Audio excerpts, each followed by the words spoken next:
મહિને સંકલનની બેઠક કોર્પોરેશનમાં લાગતા ધારાસભ્યો સાંસદ સેવા માટેની હોય છે. એમાં આજે અમે સૂચન કર્યું છે, એક તો બાયલીમાં લિનિયર પાર્ટની કામગીરી બાબત અને સરકારમાંથી પણ એને મંજૂરી આપવામાં આવી છે અને ટૂંક સમયમાં એની કામગીરી ચાલુ થશે.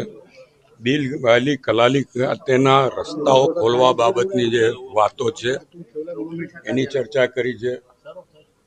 અમુક ઠેકાણે 24 મીટરના રસ્તા હોય છે અને 6 મીટર જ ખોલે છે કોઈકના લાભાર્થે, અને પછી બાકીના રસ્તા બાકી રહી જાય છે. એટલે અમે કીધું છે કે જેને લાભ આપવો એને આપો, પણ 24 મીટરનો રસ્તો હોય તો 24, 18 મીટરનો હોય તો 18, 12 મીટરનો હોય તો 12 મીટર પૂરેપૂરો ખોલવો પડે.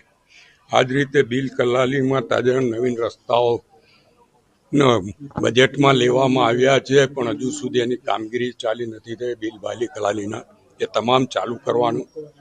બાયલી ગામ જે ગામતળ કહેવાય, એમાં ડ્રેનેજ પાણીની સમસ્યાઓ છે કે ભાઈ પાણીની લાઈનો ફાટી જાય છે કે ડ્રેનેજો ઉભરાય છે.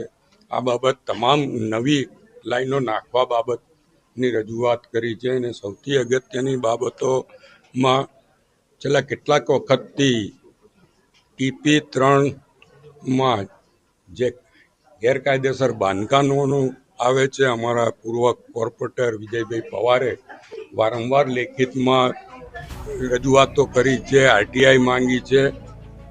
અમે કીધું છે કે એમણે જે રજૂઆત કરી છે, ફાઇનલ પ્લોટ નંબર 700, 725, 248, આ બધા પરથી જે ગેરકાયદેસર બાંધકામ હોય એની સામે પગલાં લેવા જોઈએ.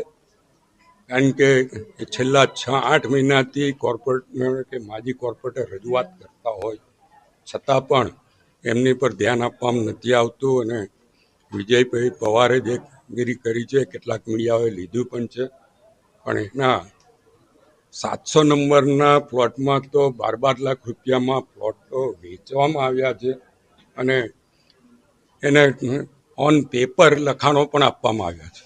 તો ભૂતકાળમાં આવા જે કંઈ લખાણો આપતા હતા યુએલસીના પ્લોટોમાં, એની સામે પાસા જેવી કામગીરી કરવામાં આવી છે.